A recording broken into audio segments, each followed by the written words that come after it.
tweaking off that 2CB, huh? Is he gon' make it TBD, huh? Thought I was gon' run DMC, huh? I done died and lived again on DMT, huh? See, this the type of high that won't come down. This the type of high that get you gunned down. Easy trolling OD. Let's do it. Motivation. What's your motivation? All right, today's topic is motivation. And we want to know, you know, some feedback on, you know, what motivates you every morning once you get up out the bed. What's the reason you get up every morning and do what you do? Whatever it is that you do, why do you do it? What excites you? What gets your day started? Good morning. Morning. What puts you in the car and headed to work every morning, or dropping the kids off at school? Why you do what you do? I'm gonna let you start. Well, let me start. I think what actually motivates me is I compete against myself. So every day when I get up, I'm trying to be a better me. My motivation comes from within, because I learned a long time ago that I can't let things outside of me motivate me, because then I allow people or things outside of me to put the wrong expectations on me. So my expectations, I put them on myself, and I compete against myself to be a better person every day. That's my motivation in the morning. Give me some more, man. That's my motivation. You too enlightened. Give me some more. It's not too enlightened. I mean, that's what about your kids? Like, well, I know the better I am, the better I can be for my children, and that's what I'm saying. I have to. The expectation has to, you know, fall back upon me, of course. But I can't really just be motivated, you know, just for my children. I got to be motivated for me so I can be a better father to my children. Makes sense? Yeah. This is kind of a difficult one for me. Well, it ain't difficult for you because, well, I'm sure one thing that I know has been motivating you for the last couple of years is war. War. Is that right? Right. Let's talk about that. What motivates me? What's my motivation? It's not so much war. It's what war represents, what war means. Losing my twin brother. I think I can never get that back. And spending 10 years of my life in prison, I can never get that back. I can never get that time back. So what motivates me is, like, there's a saying, once you know better, you do better. It's so much that I wish I could have did differently. As far as, like, if I knew then what I know now, I feel like Derek could still be alive. I would have never been to prison. I would have been this successful gazillionaire with a beautiful wife and 1 million children. And so I think it's so many of my brothers and sisters. Solomon. Right. It's so many Solomon. Go ahead. I ain't gonna say Solomon, but it's so many of our brothers and sisters who I think lost time with people, you know, lost loved ones, spent time in even if it wasn't a physical prison, that mental prison, you know. So I think once you know, elevate, or once you know, overcome that, it's like you kind of reach back and give back. So it's me. I'm motivated by seeing my brothers and sisters struggle. Like, literally, I see, you know, our culture, our communities. It's like we're suffering, and it's like somebody has to be the torch. Somebody has to light the torch. Somebody is like, I died. You know, I died a physical death. You know what I'm saying? I'm not really the person I was. I don't care about clothes anymore. I don't care about all that material stuff. I don't care. I'm more of a spiritual person now. And it's like, that's what I want to give out to my brothers and sisters. And once you realize, once you start living in the spirit instead of the flesh, everything's better. Everything's 100% better. For example, I made all the decisions I made in my life, whenever they were based off, you know, greed, you know, materialism or something, I ended up in bad situations, and I hurt people, I harmed people, and you know, and I learned from that. I learned from all those mistakes, those bad decisions, and now it's just like you want to be that spirit of God that's inside you. You want to reflect that. You want people to be able to see that. Patricia said that she wanted to be a better person so she could be for her children. That's true. So that's, in a sense, that's kind of motivation. Chris said he likes to be motivated to see others succeed. Now that's real selfless. Yeah. And that's like a good that. at. And Patricia, I'm gonna be honest. Being broke will make you motivated, yeah. But if money is your motivation, then you're gonna live a shallow life. Cause I done had so much money in my life, and it never completed me.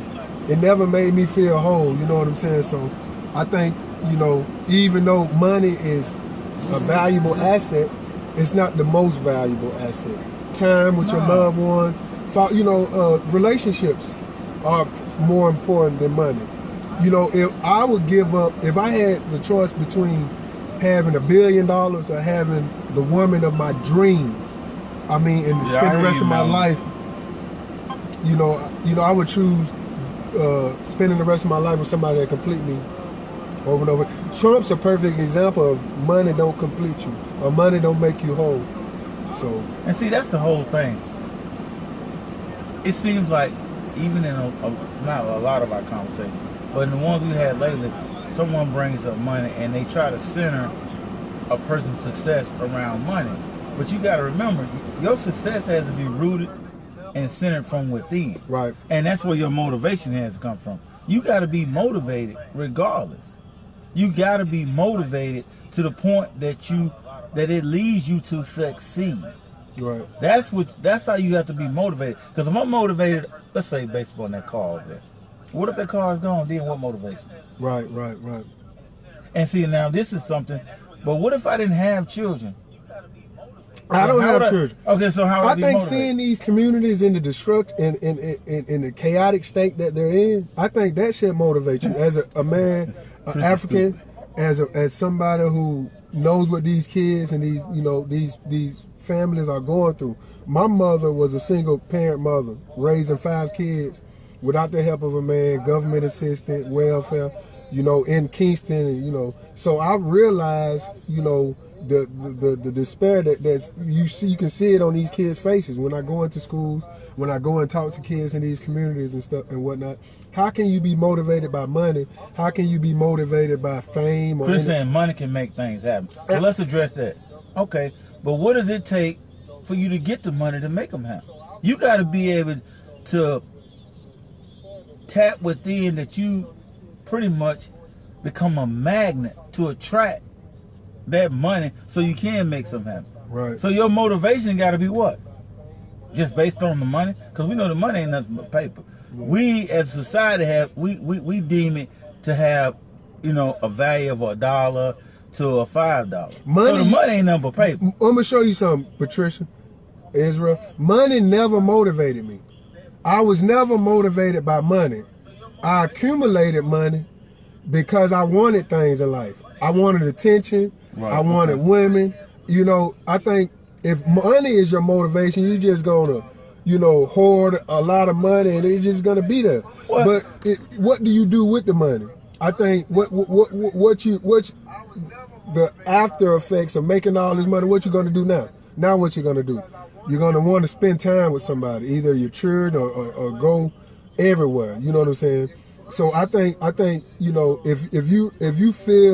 if you feel that self-worth, you don't need money.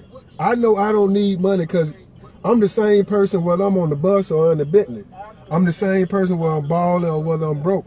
Money don't define me. I'll never let money define me. I'll never let what you say or what you do define me. Because guess what? Now you living within your own temple. Right. You're not letting things outside you dictate or define your actions and your motivations. Right. And 100% of the time, you will be able to accomplish whatever goal it is you set, as long as you're not allowing things from the outside to define you. Now, to a certain degree, everything that we do in life is being defined by something outside of us. Because we cannot deny the culture we grew up in. But that doesn't mean that we don't find change and become awakened and really know how to take control of our destiny. Your motivation is all about where you're destined to go in life. The things that motivate you. But these things, if you really want to succeed on a higher level, they need to come within. And that's what I'm saying. I'm not finna let nothing outside of me, money, physical attraction to a woman, or I'm not finna let nothing outside of me dictate who I am on the inside. That's right. On the inside, I know every day I wake up, I'm created in the image of God. And nothing outside of me can change that. That's right. Will I drive a pickup truck or will I drive a Ferrari? That's not going to change who I am on the inside. Because guess what? What's on the inside reflects how I interact with you, how I interact with my sister, how I interact with people, not how I interact with material possessions. No, that stuff don't define me. A lot of times people are motivated by it. But by saying that means if all the things are taken away from you, it doesn't change you. The man that sleeps under the bridge, is he not still created in the image of God? Of course. It's just that he let what's on the outside of him dictate the inside instead of the opposite way. We got to let this manifest, this what's on the inside of us, manifest outwards. So, and I think it says, as within, so without, or as above, so below. Yeah. And it goes to that axiom. I think family is a perfect example of motivation. I think there's not a person alive that's not motivated to take care of their family. Whether you're a man that's married and have kids, or whether you're a single woman that's raising kids on her own, you're motivated by another human being, a reflection of you. My nephews are reflections of me. They're named after me and my twin brother. So that's my motivation. It's another human being. It's like me all over again. And so all the decisions I made when I was their age, I want to help them and walk with them and guide them so they don't make the same decision. So they can realize the God inside of them, the spirit that's inside you said of them. Right, the God within them. Right. And see, that's the thing. I think one of the biggest things outside of me that motivates me is when I hear and people tell me I can't do something. Now, I don't know if that's a good thing or a bad thing, but that kind of really motivates me to accomplish, pretty much what they say that can't be done. Now, but outside of that, my motivation comes within. See some of these questions. Turn that down.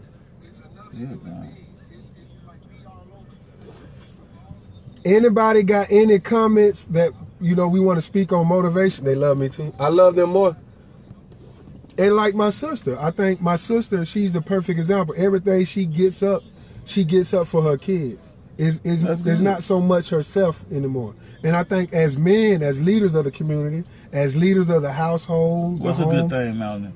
It's important that we realize that we have a responsibility to our family as men. And that should motivate us. Right, to society. To society. We have a responsibility to society. We have a responsibility.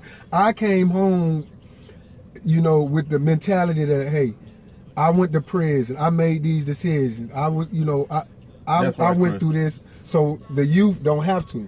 And I felt responsible for kids. I don't have kids personally, but I felt for kids in my community and the kids in communities like. Well, you doing a good thing. You giving back, and you going in. You spreading knowledge and information. You shining a light on the kids so they can see the steps that they make before they make them. Right. Whereas in your case, maybe did nobody shine a light. Right. You had to learn by trial and error or through experience. And experience is the best teacher. So when I go and I give back, when I'm in these communities and I'm spreading this message of war, we're all related. I think it's like, okay, Melvin, you're right. Everything that I've learned, all the bad is not for bad. Like what they say, what the devil meant for bad, God made for good or whatnot. It's like you can be in a hole or a dark place and learn from that, and then be able to be a light. That's because right. I wouldn't be a light in the community if I wasn't in that dark place. It's a good thing you said that, because it even speaks of this in certain biblical texts. Out of the darkness came light. Right. Make sense? Right. Out of the darkness came light. So being in that dark place, you can shed light. And it's like a light came on in my head. It just a light came on in my head, and it was like, man, look what you did. Look where you are. I was alone in a box, a small box, in a cell, 5 by 7, one toilet, no air condition, and it was like, it was none but me in the box, and nothing to distract me. Nobody in my ear telling me, hey, we should do this, or no music. And you that's where you come up with war. And that's why I came up with war. That's when I came up with, like, I'm like an animal. I'm in a box. I'm just like a lion in a cage at a zoo. If you ever go to the zoo and pay attention to the animals, they're uncomfortable.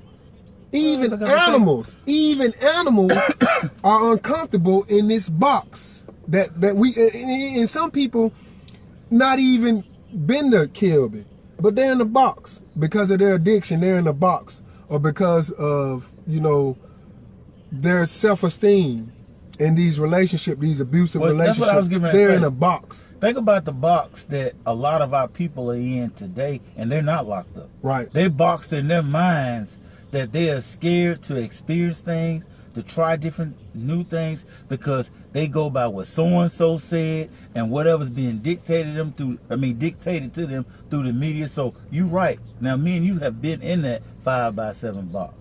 But there's a lot of people out here, and they might be in a 3,800 square foot home, but they in a box. Right. Because they boxed in according to the thing.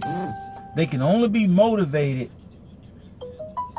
when it comes to people proclaiming somebody else's success.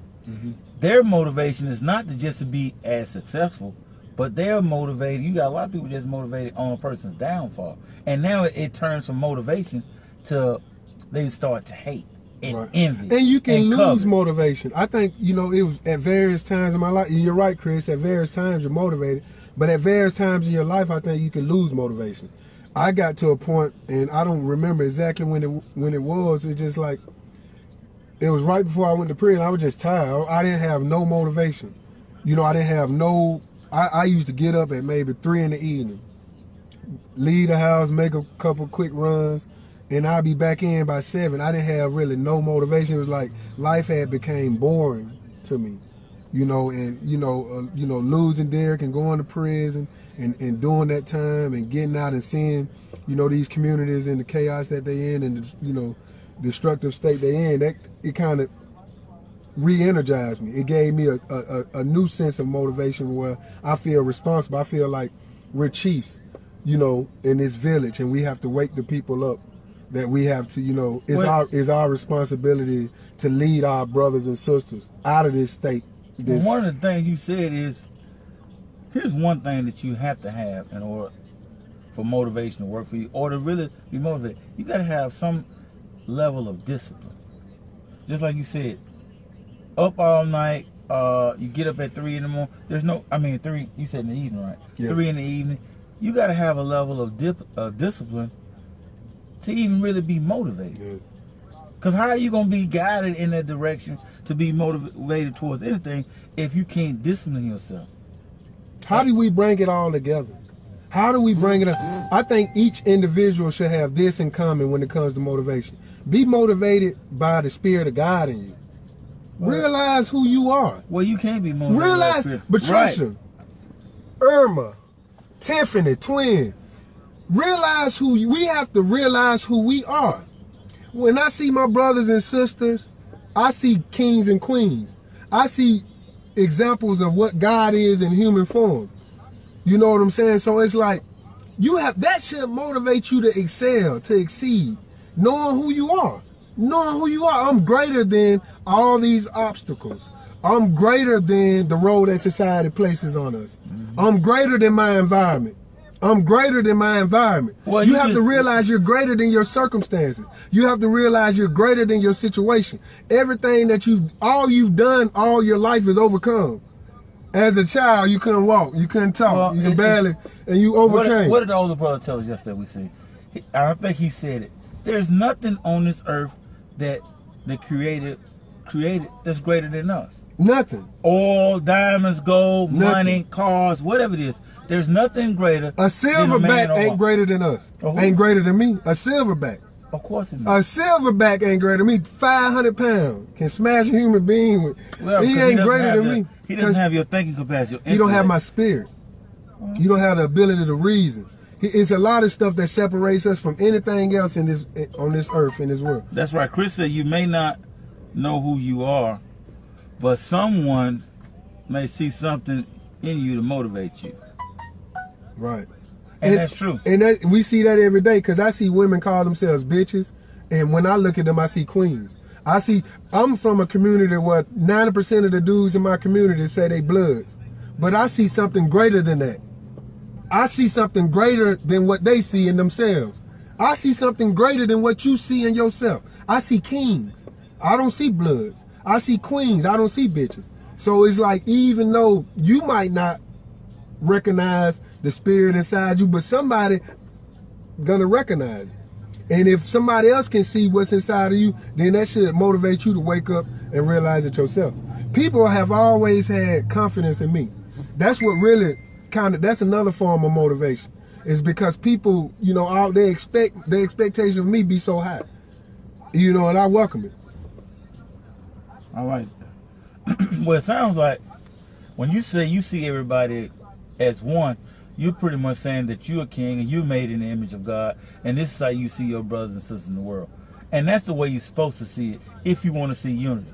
Because that's what it's really about. Because they're reflections of me. How can I look at you and see the same thing, but you saying you're a blood and I'm saying I'm a king? One of us wrong. If me and you brothers, and we are brothers, and like for instance, my twin brother, me and him twins. So if I'm created in the image of God, I'm a small version of God, I'm a king. You can't be a blood, or I can't be a king. Somebody got to be lying. Somebody got to be off, and they obsessed. Well, you kings. you princes and kings. I'm not going to say that. You feel We're all kings and queens, and prince and princess. But here's the first thing. You saying that somebody got to be right, somebody can be wrong. I have to accept my authority and walk in it. Right. So even though you may deem a person to be identical as you or on the same level as you, that person has to accept his or her authority and walk in it. And then at that point, I can say me and you one. You understand? Because the saying about birds of a feather flock together, that's true. Well, what I'm saying is, you and him, it says also that can two walk alone unless they agree. So can you go on a path or a journey with somebody if y'all don't agree? Because y'all going to argue, fuss, and fight and all that. So what I'm saying is, when you say that you're a king and he's saying he's something else, he has to accept in his mind that he is a king too, and y'all can go forward. And then you really can treat him like a king. A wise man once said, you know, if you have a dirty glass, you don't put another dirty glass right there. That's right. You put a clean glass to show in the dirty, you can see the difference. And so I think what's most important is we exemplify that royalness in us. And so our brothers can see it. That's you know right. what I'm saying? Our brothers can see it. And we do this in the way we treat our women. We do this in the way that, we raise our kids, and, the way we stand up for our community. We stand up for our people, our brothers and sisters. I think everything I've done since I've been home has been reflection of what a king would be. I mean, what you doing in war I'm not knocking what you're saying. I'm really agreeing with you saying, but I'm saying for those who still deem themselves to be of other different sets and organizations, and they're not seeing the kingship or the queenship within them, then it goes back to like what was the statement that was made in a religious text when he said, these are my brothers and sisters, those that worship, the Most High. So you kind of in a similar situation. You're speaking royalty. You're speaking kings and queens. And the people that's going to hear your voice are the ones that are kings and queens. Mm-hmm. So it's always going to be some type of separation in the earth where people deem themselves to be different. But guess what? It's okay, because we can love them anyway and move on with what you got going on. That's what I'm saying. So, yeah, you know who your kings and queens are. Those are the ones that wear your war shirts.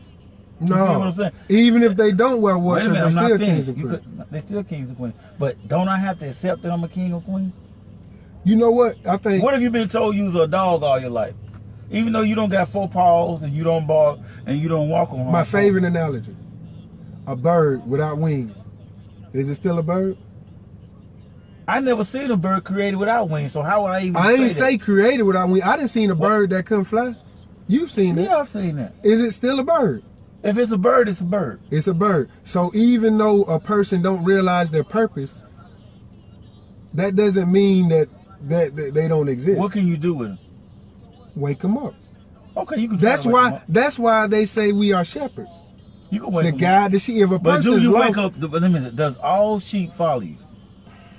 That's why they talked about the lost sheep or the house of Israel. Because there were sheep that were scattered all over the earth. And if you got 99 sheep, and if one goes astray, what you do? Get him. You go get him. That's right. You go get him. You go get him. Hey, but they got to be in your fold first. Remember that. Man, hey. You trying to go in somebody else's My brothers fold. and sisters are kings and queens, regardless of what they say, regardless of what their behavior reflects. How you going to define what somebody else is? Now you're taking away their ability and their free will to say what they are. We're going to have to get on homosexuality eventually. Even, you know what? We're going to have to talk about homosexuality. He said, how you going to define what somebody else is? Just because a man sleep with another man or a woman sleep with another woman, that don't make them no woman. Okay, but just because a dude wear a red bandana and put that don't mean he ain't no king. I didn't say it wasn't no king. Just because a woman got 3 kids by 2 different baby daddies don't mean she ain't no queen. Who said that? Just because your actions don't reflect it don't mean you ain't it. Your parallels are gonna have to relate to what we're talking about, and do not take them out of context. Jesus was a carpenter, but I never read in damn book, Matthews, John. I never read a damn book about him doing nothing with no wood. So why you believe? So you believe he's a carpenter? He's a carpenter. Well, you just said you never read about him doing the work as one. So what makes you think he's a carpenter? Because someone said it. Have faith, my child.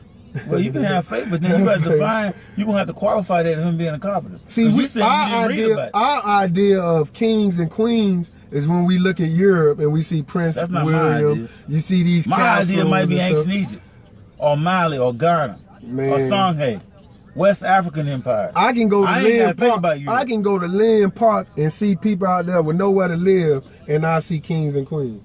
I see kings and queens every day, but do they know that? Well, see, what they know ain't gonna affect me, as long as I know it, and as long as you know it, right or wrong. It doesn't affect me on my life. Because see, guess what? Wait a minute, on my life. I address people on how I see them, not how they see themselves. That's fine. Man, I was in a relationship with a girl. I was in a relationship with a woman. When I first came home, I'm opening the doors for her, Israel. She ain't even used to that. She used to dudes dogging her, calling her bitchs and stuff like that. But just because all the other dudes were treating her like that don't mean I'm a treat. Just because she might have seen herself like that. I'm the baddest bitch, or this or that or that. No. Yeah, we're going to add you to that live, Patricia. No. We're going to add you to that live right there.